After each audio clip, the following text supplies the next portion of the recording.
So, ayan, welcome sa aking vlog today. So, ayun guys, marami tayong pag-uusapan today. It's more on self-love. Actually, self-love siya sa pag-aalaga mo, sa skin mo, sa hair mo, kung saan-saan man yan. Basta inaalagaan mo. So, guys, focus na tayo sa magiging agenda natin today. So, gusto ko sa inyo i-share yung mga ginagamit kong skincare, yung ginagamit kong hair care, ganun. So, ano nga ba yung mga sikreto natin para mapanatili natin yung pagiging fresh, makinis, ganun, maputi. Ayan. Fetus tayo, mga mare. Sure. So, guys, ayun. Pag-usapan muna natin yung ginagamit ko sa skin ko, especially sa face ko. So, guys, wala tayong makeup today. So, ayun, nag-lipstick lang ako, mga mare ko. Kita nyo naman, guys. Kitang-kita, guys, yung eye bags ko. Ayan. Hindi talaga super perfect ng skin ko. So, ayun, para mas makita nyo, guys, kaya di ako naglalagay ng kung ano-anong powder or kung ano pa man. So, guys, yung ginagamit kong cleanser is the Cetaphil.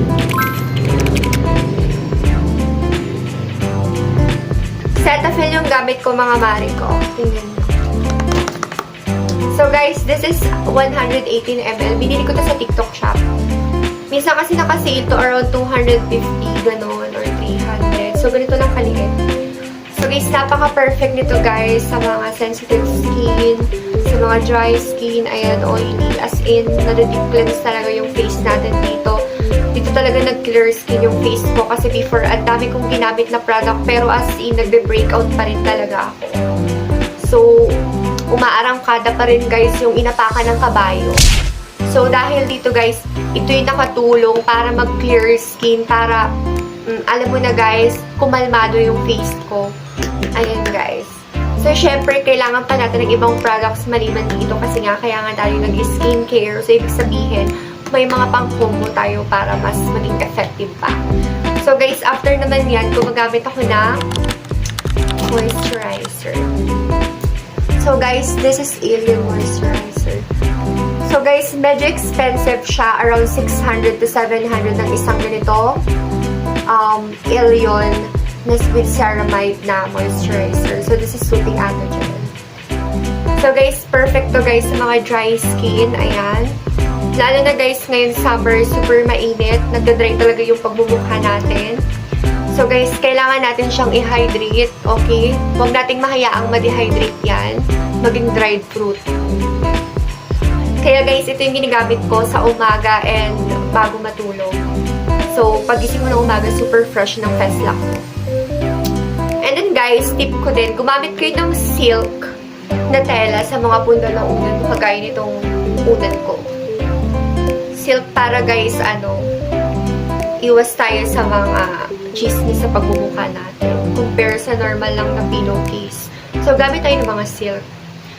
Affordable lang naman sila, guys, sa TikTok shop. So, ito yung skincare ko. And then, guys, syempre, meron tayong sunscreen. So, anti-UV ray. Para hindi ma-damage yung balat natin. So, kahit anong gawin natin, skincare dyan, kaka-moisturizer natin, rejuve, ganun, kung ano-ano pa mang pinaglalagay mo sa mukha mo. Kung hindi ka sa sunscreen, wala din yan, guys. Kasi once na lumabas ka ng bahay mo, tapos, super lakas ng init ng araw, damage talaga yung balat natin. So, as much as possible, wag niyong i-skip yung sunscreen. Ayan. So, guys, ginagamit lang to, guys, sa umaga. Pero pwede rin siya sa gabi. Pero, wala naman ako masyadong nakikita na gumagamit ito as in gabi. Kasi kahit ako mismo sa sarili ko, sa umaga ko lang to ginagamit. Especially kapag lalabas ako ng bahay. So, guys, this is Fair Skin SPF 50 PA+++++. Okay, guys, wala siyang white cast. Pero, guys, nakakaganda siya, guys, ng tone ng face natin. Especially kung maputi ka talaga, bagay talaga to. Ayan, guys, hindi siya malagkit sa face. And, guys, around 180 to 200 pesos isang ganito.